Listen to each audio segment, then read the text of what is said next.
압권 시작합니다. 오늘의 주제는 급발진입니다. 급발진. 요즘 굉장히 아주 가슴 아픈 사고가 있었죠. 그러니까요. 이게 급발진인지 아닌지는 사실 그 사고 관련해서는 아직까지는 명확히 나타난 건 없는데, 자동차 급발진 이야기는 벌써 수십 년째 나오는 이야기잖아요. 네. 많이들 지금 생각을 하고 계실 때, 이럴 때 진짜 급발진이 있나? 아니면 없나? 혹시나 내가 비슷한 사고를 당했을 때 어떻게 대처를 하면 좋을까? 저의 이제 10년 넘는 취재에 그걸 한번 담아봤습니다. 어떤 분은 급발진이라고 주장하시고 네. 어떤 분은 아니다, 급발진은 없다라고 주장도 하시는데, 그쵸. 일단 급발진이 있는 건가요? 어떤 건가요? 이게 예전에 기계식 자동차 시절에는 없었다고 하거든요, 사실은. 관련 사고가 보고된 적도 없고. 그런데 어느 순간부터 전자제어 장치가 들어가면서부터 여기서 뭔가 오류가 발생하고, 그로 인한 급발진이 나타나지 않았겠느냐라고 하는 이야기가 많이 나옵니다. 그러니까 아직까지 급발진 사고다라고 지금 명확히 이야기할 수 있는 거는 전 세계적으로도 단 한 건밖에 없어요. 단 한 건밖에 없고. 급발진으로 증명된 건 한 건. 네. 증명이라고 하기도 되게 말이 애매하긴 한데, 어쨌든 법원에서 판결을 하기로는 급발진으로 인해서 사고가 발생을 했으니 여기에 대해서 완성차 업체에 보상금이라든지 벌금이라든지 이런 걸 물린 사례가 하나 있고, 국내에서도 지금 최근에 2심 판결에서 소비자가 승소한 사례가 하나 있긴 합니다. 근데 그걸 제외하면 급발진 관련된 이야기들에 대해서는 아직까지는 이게 급발진이다 라고 인정받은 사례가 거의 없다고 보시면 됩니다. 그 원인은 뭐예요? 주요 원인은 이제 많이들 꼽는 게 자동차 센서 결함이라든지 아니면 소프트웨어 결함, 또 하드웨어의 오작동, 엔진 결함, 오일 펌프에 대한 문제점, 이런 것 등 다양하게 지금 이야기가 나오고 있기는 한데, 최근에는 이제 ECU 결함에 대한 가능성도 좀 많이 나오고 있습니다. 자동차 전동화로 좀 많이 이제 옮겨가고 있다 보니까 이제 그 과정에서 여러 가지 문제가 발생을 하고 있지 않겠냐라고 하는 이야기인데, 이게 뭐 앞서 말씀드렸던 소프트웨어 결함이라든지 이런 거랑도 조금 연결이 될 수 있겠죠. 근데 아직 이 부분에 대해서는 완벽하게 밝혀진 게 없어요. 그러다 보니까 많은 사람들이 아직까지 그냥 전자장치 오류에서 비롯되는 게 아니겠느냐라고 하는 이야기를 많이 하는 겁니다. 아까 앞서 말씀드렸지만 전 세계적으로 그렇게 많은 급발진으로 의심되는 사고가 있는데 왜 그렇게 많이 안 나오냐라고 이야기를 하는데, 사실 미국에서 한번 있었어요. 토요타에서 만들었던 캠리 차량이죠. 네. 캠리 차량에 소프트웨어 문제가 조금 있어가지고 사고에 대한 조사가 있었고, 그걸로 인해서 2013년도 때 이제 해당 재판이 있었습니다. 이때 같은 경우에는 이제 미국의 소프트웨어 컨설팅 업체인 바라고 하는 그룹이 있거든요. 여기에서 캠리의 소프트웨어를 좀 분석을 해보니까 여기에 문제점이 있었고, 이게 급발진을 발생했을 가능성이 높다라고 하는 이야기를 했습니다. 그러면 이것도 소프트웨어 오류 때문에 급발진이 발생했습니다가 아니라, 네. 소프트웨어 오류가 있었다는 걸 알겠고, 네. 급발진 사고도 발생을 했는데, 네네. 그럼 이것 때문이 아니라고 할 수 없다. 그렇죠.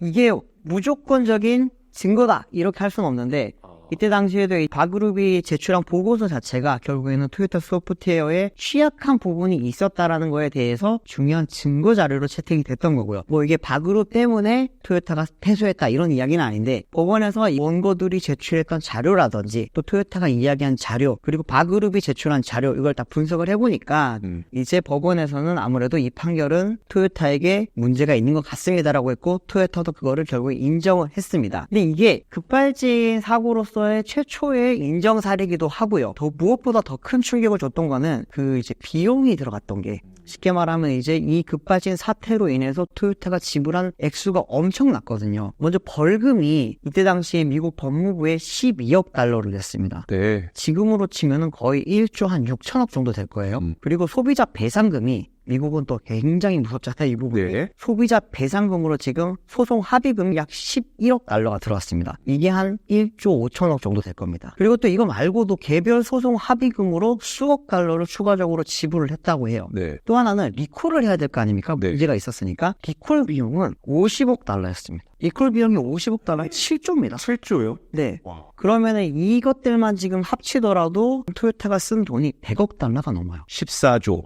그러니까 리콜 한 방에 14조가 날아가는 겁니다. 네. 이게 뭐 토요타 같은 경우에 특히나 캠리처럼 많이 팔리는 차량이었다 보니까 이 부분에 대해서 굉장히 큰 타격이 왔는데, 우리들도 지금 주변에서 사고가 났다라는 차량들을 잘 보면 흔히들 많이 팔리는 차들이 관련된 사고가 좀 많이 발생을 하고 있죠. 네. 그러면 실제로 급발진으로 의심되는 사고가 얼마나 많은 상태일까요? 급발진으로 지금 의심되는 사고 같은 경우에는 정확하게 파악하기가 쉽지는 않습니다. 지금 뭐 비영리 민간단체라고 하는 소비자 주권시민회의에서 이 부분을 좀 조사를 많이 했거든요. 여기에서 한 조사 보고서에 따르면은 2017년부터 2021년까지 국토부 소방청에 이제 접수된 급발진 신고 건수는 약 987건입니다. 또 이제 작년에 국정감사에서 이제 국토교통위원회 홍기원 의원이 공개했던 자료가 있거든요. 네. 여기 보시면은 자동차 리콜센터라는 게 있습니다. 여기에 접수된 의심 신고가 2018년도 때 39건, 2019년에 33건, 2020년에 25건, 2021년 39건, 2022년 15건, 그리고 작년 7월에 또 17건 이렇게 접수가 되면서 5년 동안 약 169건이 접수가 됐습니다. 시간이 뒤로 갈수록 늘어나는 건 아니지만 계속 있긴 있네요. 계속 있어요. 연간 100건에서 200건 정도는 꾸준하게 계속 지금 접수가 되고 있다고 보시면 됩니다. 또 많은 분들이 궁금해하시는 게 전기차가 더 위험한 거 아닙니까? 네. 소프트웨어 때문에 급발진이 일어나는 거라고 추정한다면 네. 당연히 소프트웨어 비중이 더 높은 전기차가 훨씬 더 많이 사고가 나야 되는 거 아니냐라는 네. 주장이 있을 법도 한데 어떻습니까? 작년에 국정감사 때 자료를 보시면은 유종별로는 경유가 53건, 그리고 휘발유가 52건, 그 다음에 이제 전기차가 28건, LPG가 18건, 하이브리드가 18건이었습니다. 전동화 차량의 비중이 한 27%를 차지를 한 거거든요. 그럼 차량 등록 대수로 좀 대비를 했을 때는 내연기관 차들보다 많이 높다고 좀 볼 수 있겠죠. 네. 그러다 보니까 이제 많은 분들이 이거 전기차로 가면 결국에는 더 위험해지는 거 아니야 라고 하는 이야기들을 많이 하시는데, 완성차 업체들도 그 부분에 대해서는 지금 좀 많이 우려를 합니다. 그러다 보니까 이제 최근에 출시한 캐스퍼 일렉트릭 같은 차량에도 그렇고 점점 급발진을 애초에 좀 방지할 수 있는 시스템을 또 넣고 있어요. 이게 소프트웨어적으로 발생할 수 있는 거는 소프트웨어로 또 잡겠다라는 게 지금 완성차 업체들의 움직임이거든요. 네. 그렇기 때문에 이게 아직까지는 많았다고 볼 수 있기는 한데 앞으로도 계속 전기차가 더 위험할 수 있느냐, 이 부분에 대해서는 이제는 좀 아닐 수도 있다라고 말씀드릴 수 있을 것 같아요.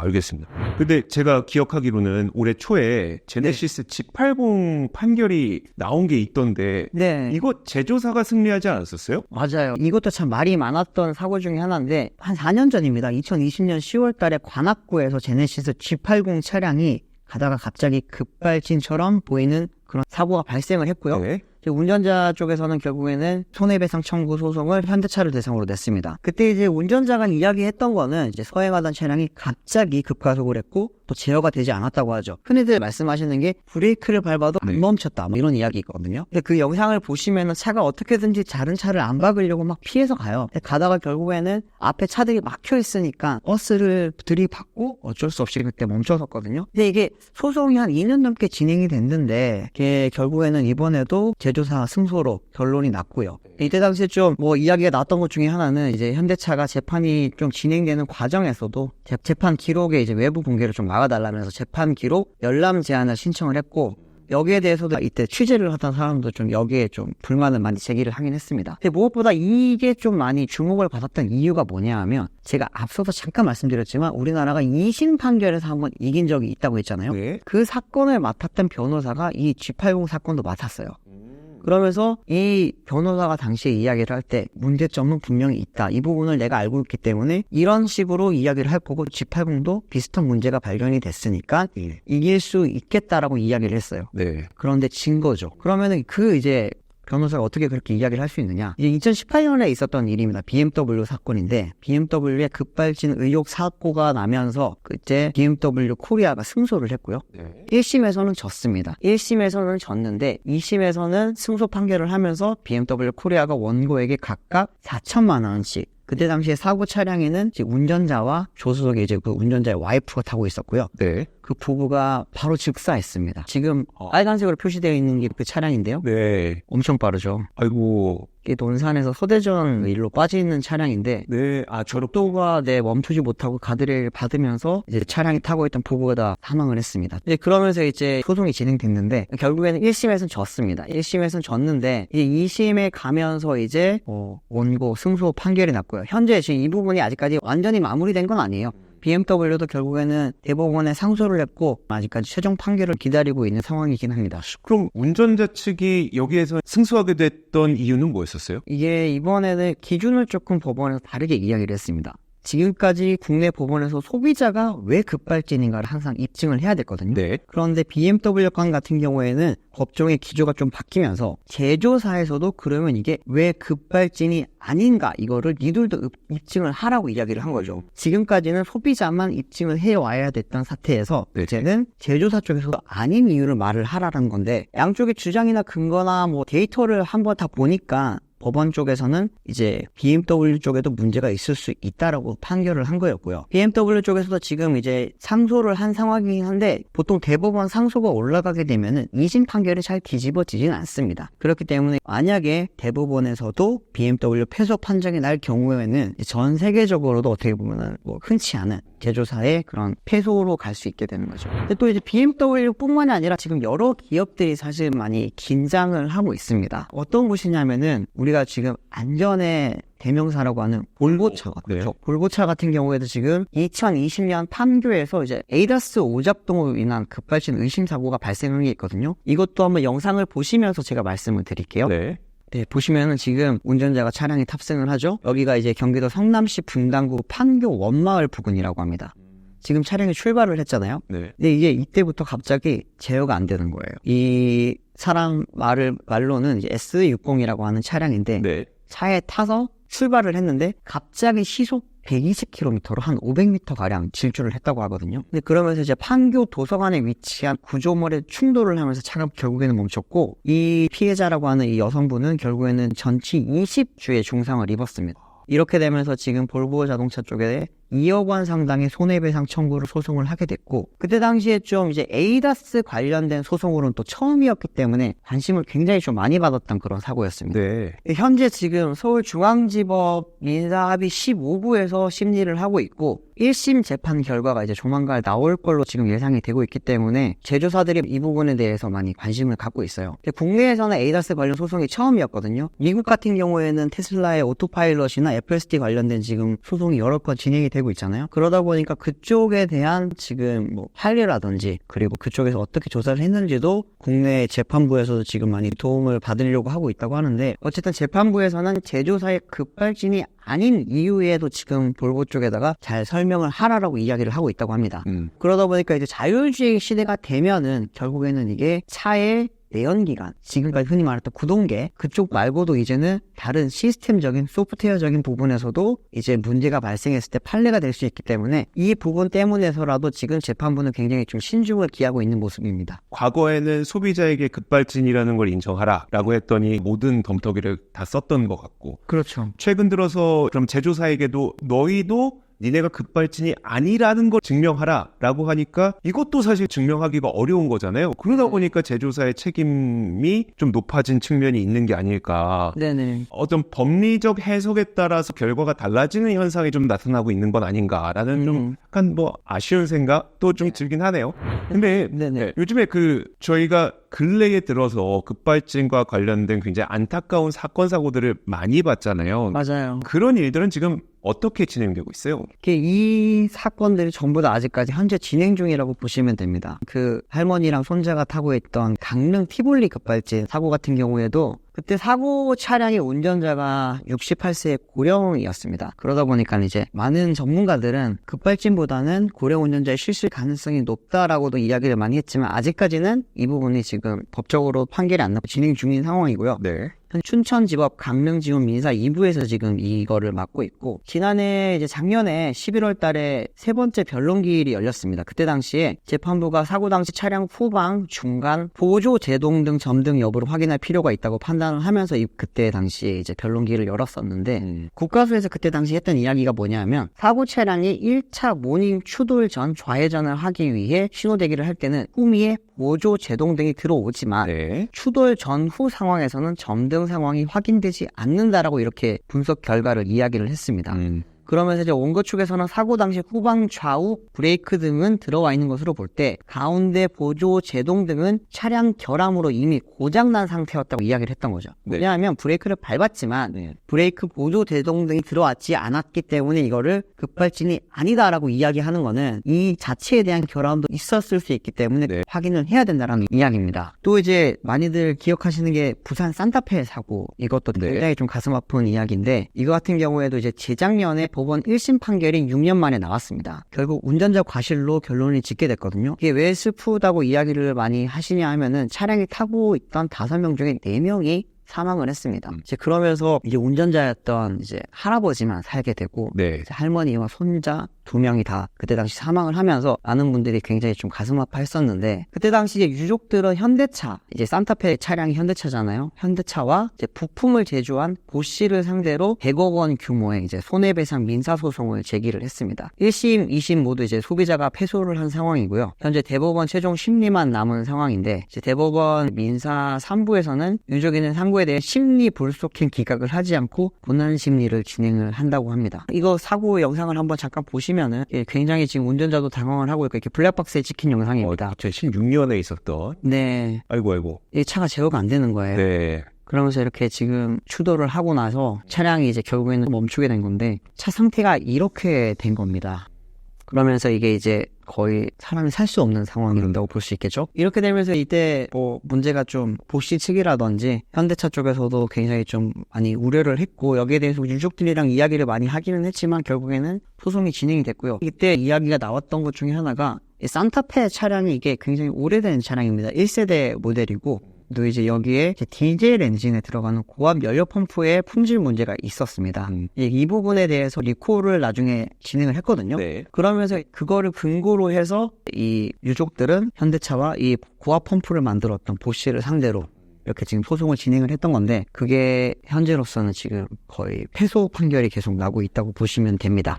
이렇게 지금 급발진으로 의심되는 사고가 계속 막 일어나다 보니까 결국에는 법안으로 좀 뭔가를 제정을 해서 이거를 막을 수 있는 방법이 없겠냐라고 해서 이야기가 지금 많이 나오고 있고, 지난 국회 때도 탄원서가 엄청나게 올라왔습니다. 그때 당시에 이제 5만 명의 동의 요건을 충족을 하면서 그때 이제 정무위에 이렇게 많은 탄원서가 올라갔고, 네. 이 부분에 대해서 지금 21대 국회 때는 급발진 관련 법안을 좀 많이 만들려고 했었는데 결국에는 그냥 계류만 되어 있다. 네. 21대 국회가 끝나버렸죠. 지금 현재 국회에 계류됐던 법안 내용 자체가 자동차 제조사가 급발진 결함이 없음을 인증을 해라. 이번에 법원에서 계속 이야기가 나오는 그런 뭐 추세가 바뀌는 것도 여기에 대한 영향을 받는 거긴 한데, 이건 결국에는 재판부에 따라서 이제 제조사에게 책임 여부를 물릴 수도 있고 안 물릴 수도 있잖아요. 네. 그렇게 하지 말고 이제는 급발진 의심 사고가 발생하게 되면 무조건 소비자만 여기에 대해서 급발진이다라고 하는 거를 증명을 하지 말고, 제조사들도 니들도 이제는 무조건 급발진이 아니라고 하는 증거를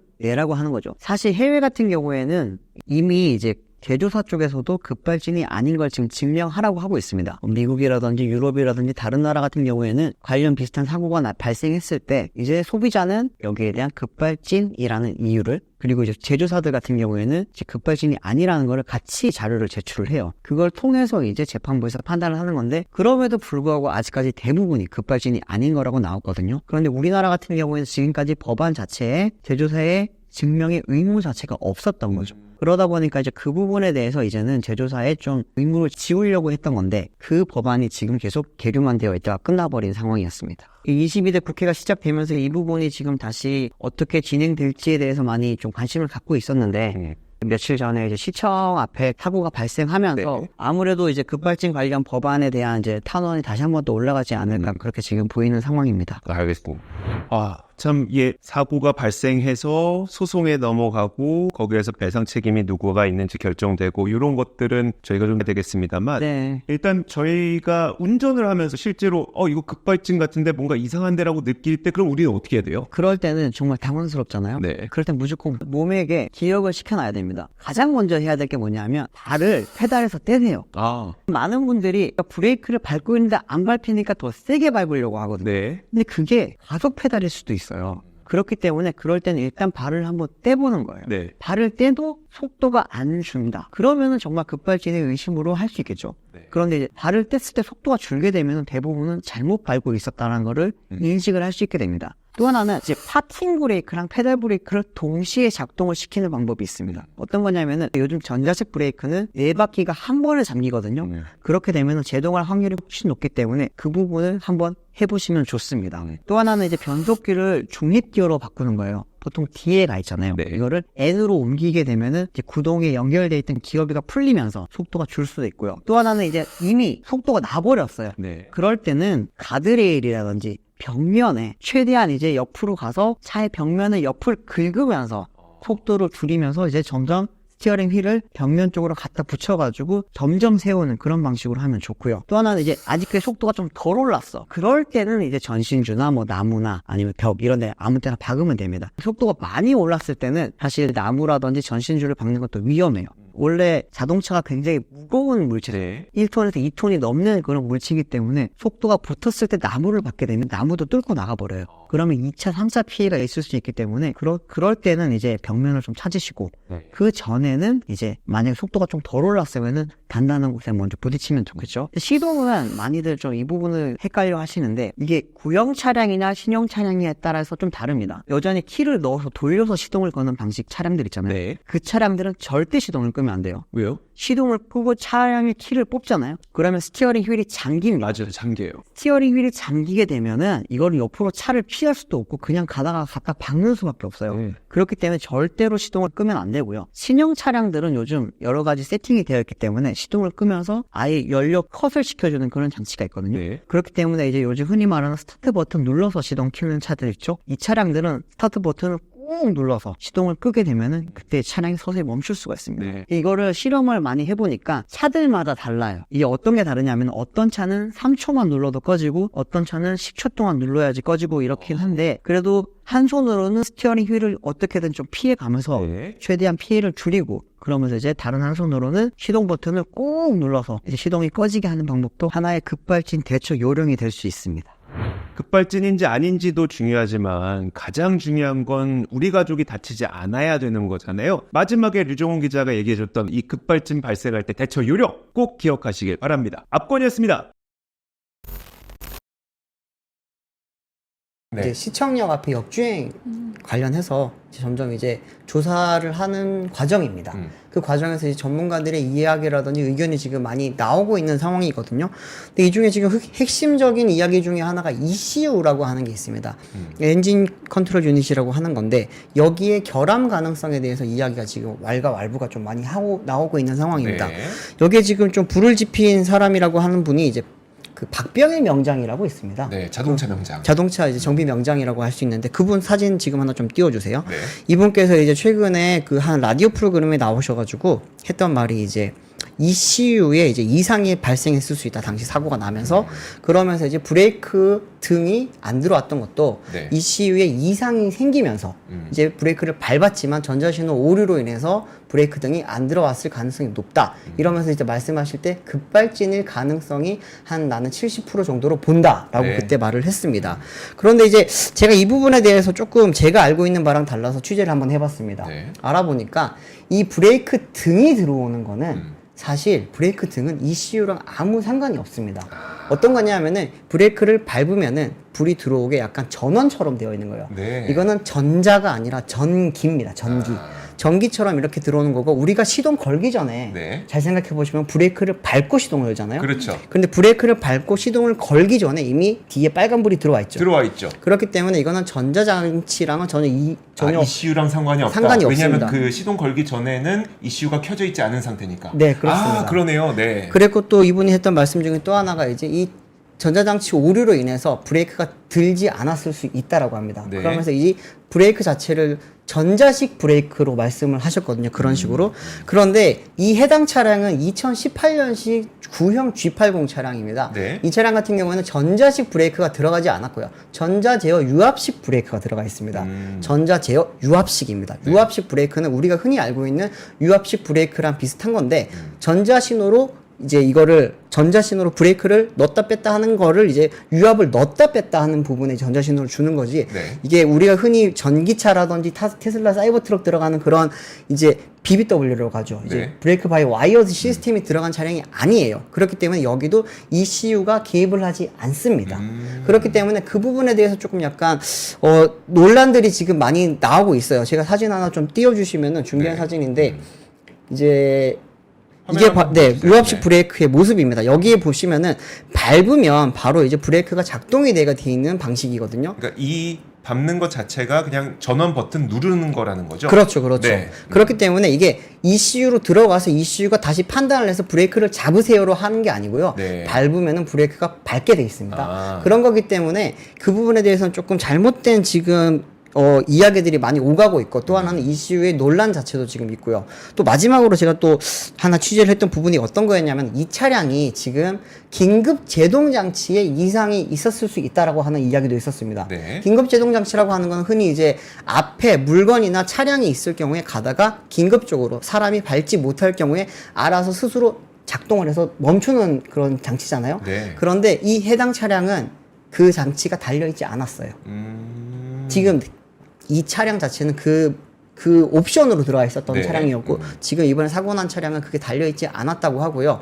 그렇기 때문에 지금 여러 지금 전문가들이 이야기가 나오면서 좀 여러 분분한 상황입니다. 제가 근데 급발진 관련해서 항상 말씀을 드릴 때 굉장히 좀 조심스러운 게 그러면은 이게 무조건적으로 소비자만 잘못을 했고 네. 이거에 대한 책임은 다 제조사는 안 줘도 되느냐 이 이야기를 하는 게 아니고요. 제가 지금 말씀드리는 거는 논란이 되는 부분에 있어서 좀 팩트를 제대로 확인할 필요가 있을 것 같아서 그 부분을 말씀을 드리는 거고요. 아직까지 이게 급발진이다 아니다는 명확하게 판단할 수가 없습니다.